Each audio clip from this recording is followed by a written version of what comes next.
আমি আহসান লাবিব, সমাজসেবা সম্পাদক পদপ্রার্থী শিক্ষার্থী ঐক্য ফোরাম থেকে। আমার সাথে আরও আছে বিভিন্ন সেন্ট্রাল ইলেকশন, বিভিন্ন পোস্টে ইলেকশন করা প্রার্থীরা, হল প্রার্থীরা। আসলে আমরা কিছুক্ষণ আগে দেখলাম যে নির্বাচন কমিশন থেকে জাতীয়তাবাদী শিক্ষকের সভাপতি, জাতীয়তাবাদী ফোরামের সভাপতি মাফরুহ সাত্তার স্যার, যে নির্বাচন কমিশনের একজন সদস্য ছিলেন, তিনি পদত্যাগ করেছেন। আসলে এই মুহূর্তে নির্বাচন কমিশন থেকে পদত্যাগ করা প্রহসন ছাড়ার কিছু নয় বলে আমরা মনে করছি। তিনি নির্বাচন কমিশনে আছেন এতদিন ধরে। গতকালও তিনজন বিএনপি মন্ত্রী শিক্ষক নির্বাচন কমিশন থেকে পদত্যাগ করলো, তখনও তিনি পদত্যাগ করতে চায় নাই। কিন্তু আজকে শেষ মুহূর্তে এসে পদত্যাগ করাটা আমাদেরকে বিভিন্ন প্রশ্নের আভাস দেয়, আমাদেরকে বিভিন্ন কিছু ইঙ্গিত দেয়। আমরা জেনেছি তিনি ব্যক্তিগতভাবে চেয়েছিলেন নির্বাচনের ফলাফল স্থগিত করতে, কিন্তু নির্বাচন কমিশনের বাকি সদস্যরা সেটা মেনে না নয় তিনি নির্বাচন কমিশন থেকে পদত্যাগ করেছে। আমরা একটা সময় মাফরুহ সাত্তার স্যারকে গণতান্ত্রিক আমি শিক্ষক বলে চিনতাম, কিন্তু আজকে মাফরুহ সাত্তার স্যার ওনার আচরণের মাধ্যমে পরিচয় করিয়ে দিলেন যে উনি গণতন্ত্র বিরোধী এবং জাতীয়তাবাদী শিক্ষক ফোরাম গণতন্ত্র বিরোধী অবস্থান নিলেন।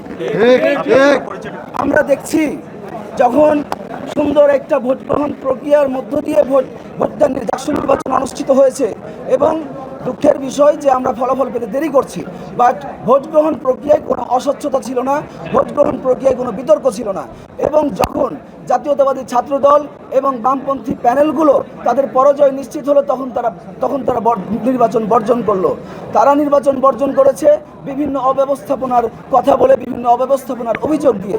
কিন্তু এই অব্যবস্থাপনাগুলো মূলত কৃত্রিম অব্যবস্থাপনা, এই অব্যবস্থাপনাগুলো মূলত আর্টিফিশিয়াল ক্রাইসিস, যেগুলো তৈরি করেছে নির্বাচন কমিশনের ভিতরে বসে থাকা বিএনপি পন্থী নির্বাচন কমিশনাররা।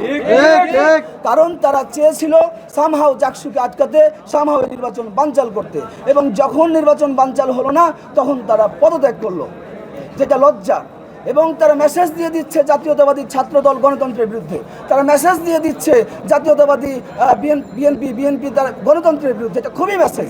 এবং তারা যে এই যে ছাত্র সংসদ নির্বাচনগুলোতে শিক্ষার্থীদের বিরুদ্ধে অবস্থান নিচ্ছে, এটার প্রভাব জাতীয় রাজনীতিতেও পড়বে। লন্ডন থেকে প্রেসক্রিপশন নিয়ে আপনাদের রাজনীতি চলবে না। আপনাদের রাজনীতি চলবে যখন আপনারা যে ক্যাম্পাসে বিলং করেন সেই ক্যাম্পাসের শিক্ষার্থীদের চাওয়া পাওয়া দেখে। বন্ধুরা, আমি শেষে বলতে চাই, নির্বাচনকে বানচাল করার জন্য যারাই পায় তারা করুক না কেন, শিক্ষার্থীরা সিনেট ভবনের সামনে সজাগ আছে, তাদের সকল ষড়যন্ত্র নস্যাৎ করে দিবে। আরও একটু বলি, এই যে যিনি পদত্যাগ করলো, বা বিএনপি পন্থী বা জাতীয়তাবাদী শিক্ষক ফোরামের যারা নির্বাচন কমিশনে ছিল, তারা মূলত আমাদের বিশ্ববিদ্যালয়ের মাননীয় উপাচার্য কামরুল আহসান স্যারের বিরোধী গ্রুপ। তারা দুইটা কাজ চেয়েছিল, একটা নির্বাচন বানচাল করা, আরেকটা হচ্ছে আমাদের উপাচার্যের পদত্যাগ ঘটানো। এখন নির্বাচন বানচাল হচ্ছে না, তাই তারা দ্বিতীয় পথে গেছে যে এই হচ্ছে নির্বাচনকে বিতর্কিত করে আমাদের উপাচার্যের পদত্যাগ ঘটানো। কিন্তু মাননীয় উপাচার্য স্যারকে বলি, জাহাঙ্গীরনগর বিশ্ববিদ্যালয়ের হাজার হাজার শিক্ষার্থী আপনার পক্ষে আছে, আপনি শিক্ষার্থীদের পক্ষে থেকে শেষ পর্যন্ত ভোট গ্রহণ প্রক্রিয়া চলমান রাখুন এবং জাকসু নির্বাচনের ফলাফল দিন। শিক্ষার্থীরা আপনার সাথে থাকবে, এছাড়া কোনো অপশক্তি আপনার কোনো ক্ষতি করতে পারবে না। বরং যারা নির্বাচন কমিশনকে বিতর্কিত করার জন্য বারবার নির্বাচন কমিশন থেকে পদত্যাগ করছে, তারাই ঘৃণিত হবে, তারাই অপমানিত হবে।